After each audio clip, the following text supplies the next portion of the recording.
Welcome to Tarot Combos, where we draw 2 cards today from our Cosmic Slumber deck. So thank you for being here. Let's see what is with us today.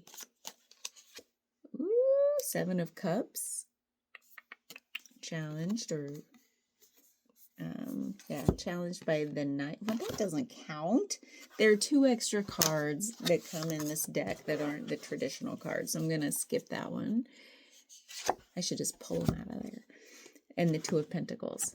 So we have the 7 of Cups challenged by the 2 of Pentacles. So the 7 of immediately what this makes me feel is like this. It's kind of like overwhelm in a way, trying to ground down in the midst of too many options. Analysis paralysis, decision overload. Where is that showing up in our lives? This need to find our equilibrium amongst all the things that we're confronted with. So could it be just like we're in the middle of a decision and we have a lot of options, and it's like, what's my true yes, in making this decision? Because it feels like maybe like being pulled in a lot of directions, which makes us feel a little off center or unstable.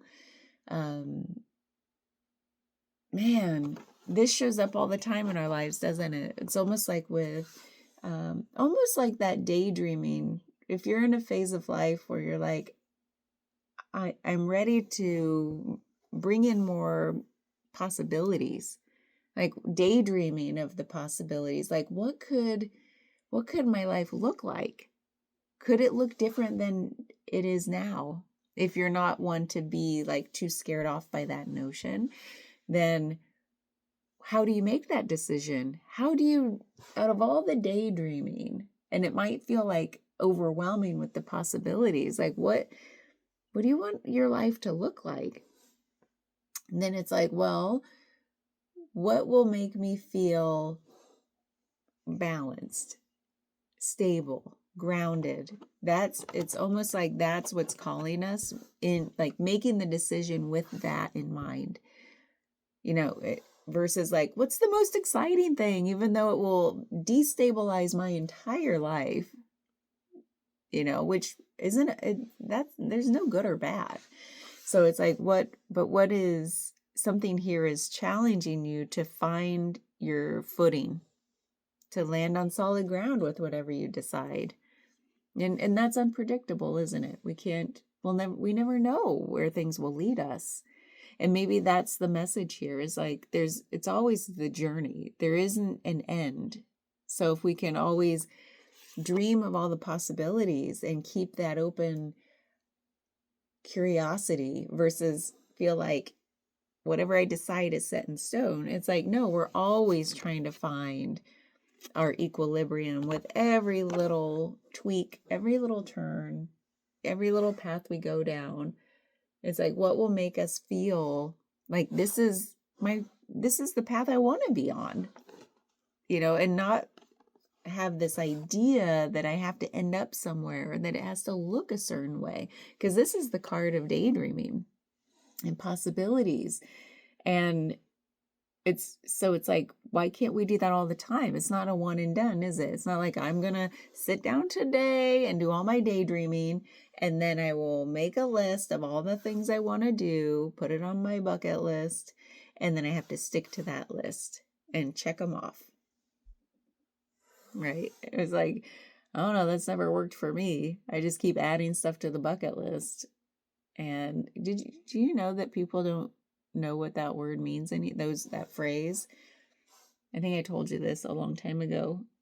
I was down in Costa Rica and we were teaching, and the new students, like somebody brought up a bucket, because I think one of the questions was like, what's on your bucket list?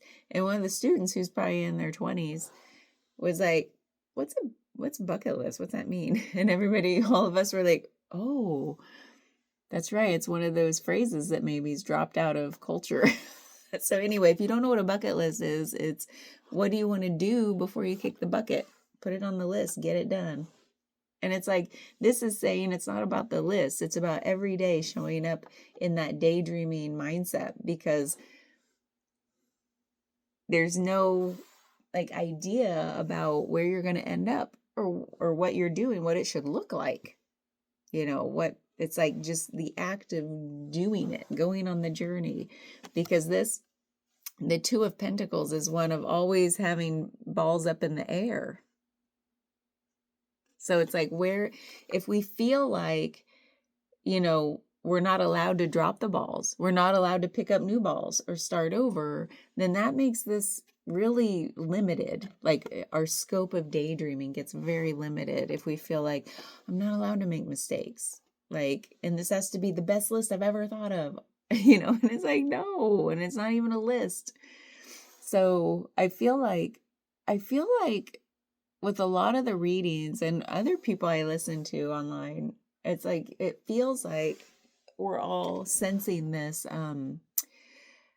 like getting rid of our limitations, like dropping the limits that we've placed on ourselves unknowingly, like in life, where we go through life and it feels like taking the blinders off, taking the cap off our limits.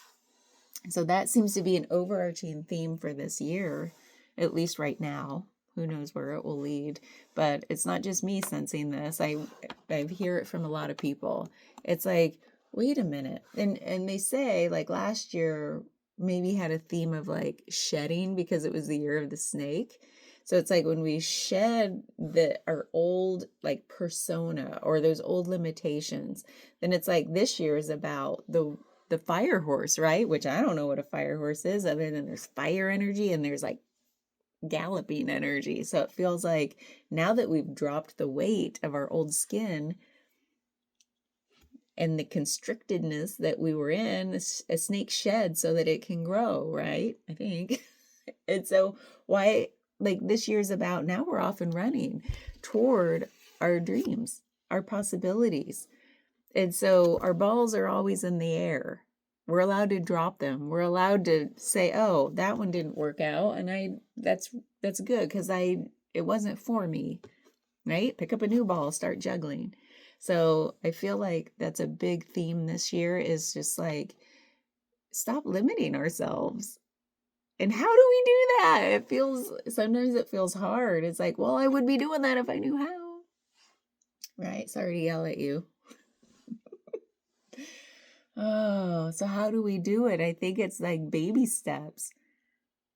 Like, every time you feel that constriction maybe in the body of like, ugh.